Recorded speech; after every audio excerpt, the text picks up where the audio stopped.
Well, so today we begin with Shabbat Shalom plus Chag Samayach. First evening, first day of Sukkot, Friday evening, Saturday. Notice, please, full moon.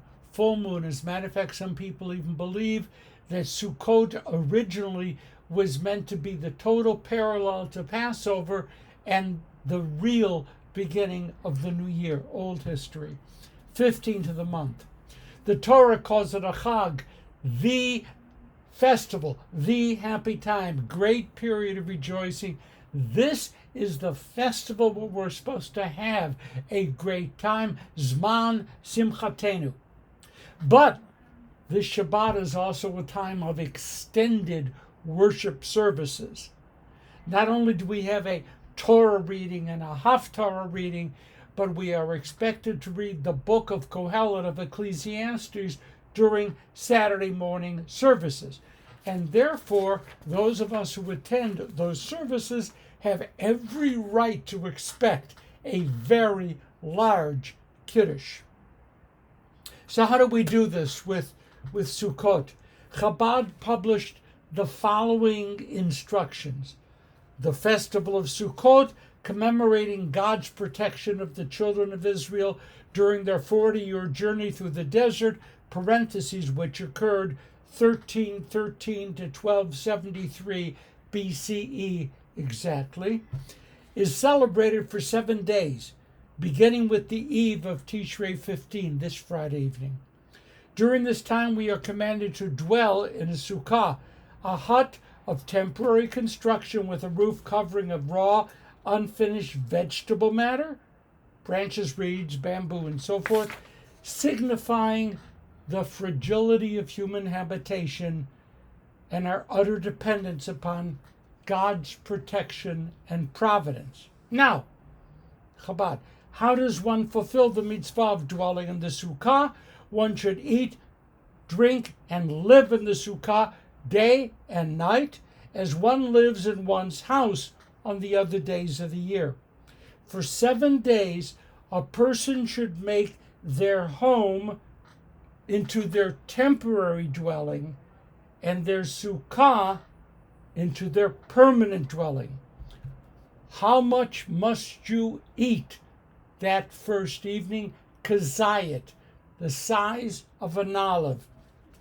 Approximately that much bread must be eaten in the sukkah on the first evening of the festival between nightfall and midnight. And you make a special blessing to dwell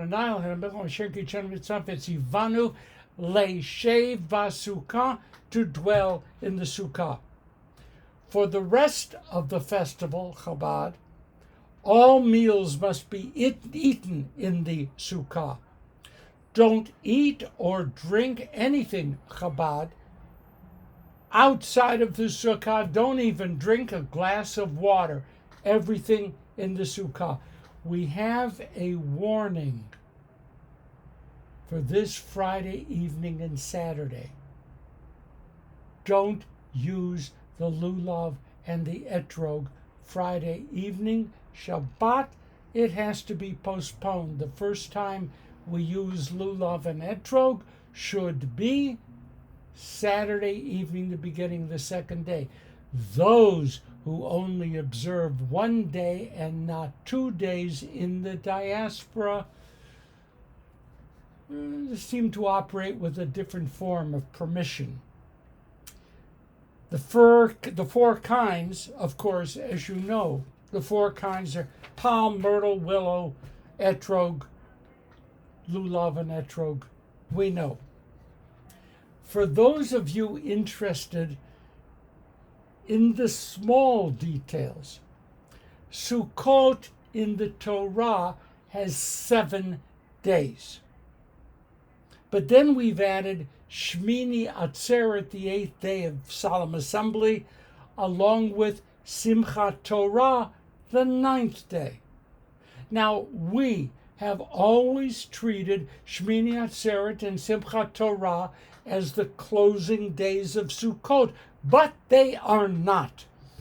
In that sense, Shmini Atzeret and Simchat Torah are a festival unto themselves. Simchat Torah is therefore not part of Sukkot. It is, as we would say in Los Angeles when we say Beverly Hills adjacent, Simchat Torah is Sukkot adjacent, but not actually Sukkot.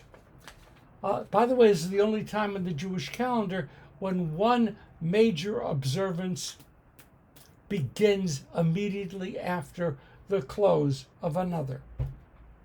By the way, some of you follow, and I bless you, the Torah readings each and every Shabbat. So where is the real Torah reading, not the Torah reading which for Sukkot is Leviticus 22:26 to 23:44 and Numbers 29:12 to 16.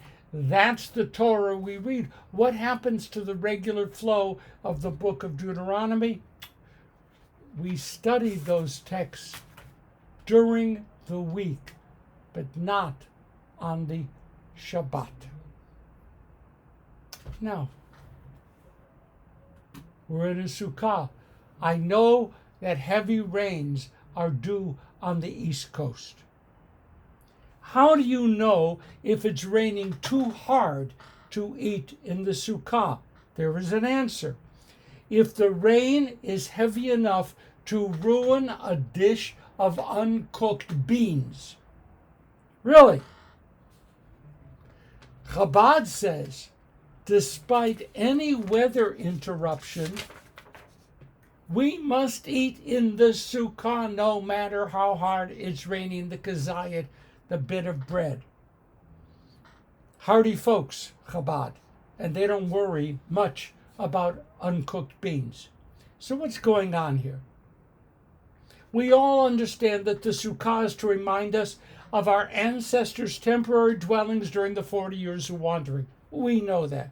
We also understand that by adding the reading of Ecclesiastes to Sukkot, the booth is to symbolize the transitoriness, the lack of permanence of life itself. Hevel havalim hakol havel, vapor of vapors, all is vapor. And we must be able to see the stars through our Sukkah roof so that we can be reminded of that eternity that belongs only to God. Our teachers would have us understand that Sukkot is all about life's journeys. Journeys that begin with birth and end with death. There is a wonderful meditation by Rabbi Alvin Fine that states, birth is a beginning and death a destination, but life is a journey, a going, a growing from stage to stage. Indeed, on Sukkot we acknowledge with open eyes that everything is ephemeral. Everything that comes into existence will fade away. Our final destination is certain. It cannot be set aside. So we have little to say about the day of our birth. And the day of our death can come in a wide variety of ways. It can be delayed, it can be hastened, but it will come. What matters on Sukkot is not the destination, but the journey itself. Not its beginning, not its ending. What matters is what we make of our personal journey, a concern that is one of life's most sublime challenges. What will we decide is the highest, the very highest priority of our own personal journey? Will it be our family, those closest and dearest to us? Will it be our work, allowing us to reach for the crown of success and honor in the eyes of others? Will it be the opportunity to repair our broken world with little concern for what such a journey might cost us? Will it be a focus on internality as we seek to be in touch with what we would come to understand to be life's richest experiences?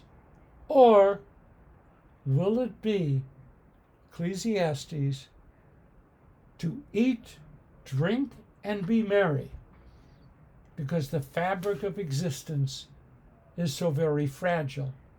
How will we handle pain and loss during our personal journey? How will we understand joy and personal fulfillment? How will we handle either acceptance or rejection, or what's more usual, a combination of the two? Will we be hobbled by frustration, blinded by success? That is all part of the journey that Sukkot now asks us to consider. When we are on our journey, as we are on our journey, will we be able to train our hearts and minds to actually see what is occurring around us? We use the language today to be mindful, if you will, of what reality is all about and what our place in that reality could and should be. During the Israelites' journeys, as they lived in their Sukkot, at times they were battered, at times they were blessed, at times they made brilliant decisions, and at times they were practically mindless in those decisions. At times they saw with their inner eye, and at times they were willfully blind.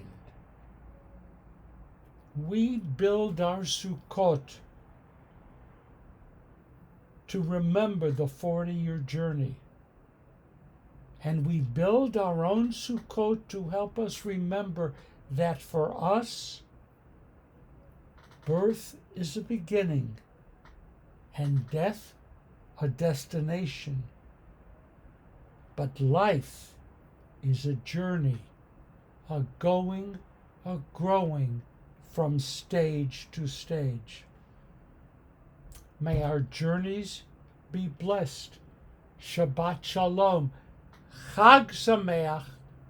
See you next week.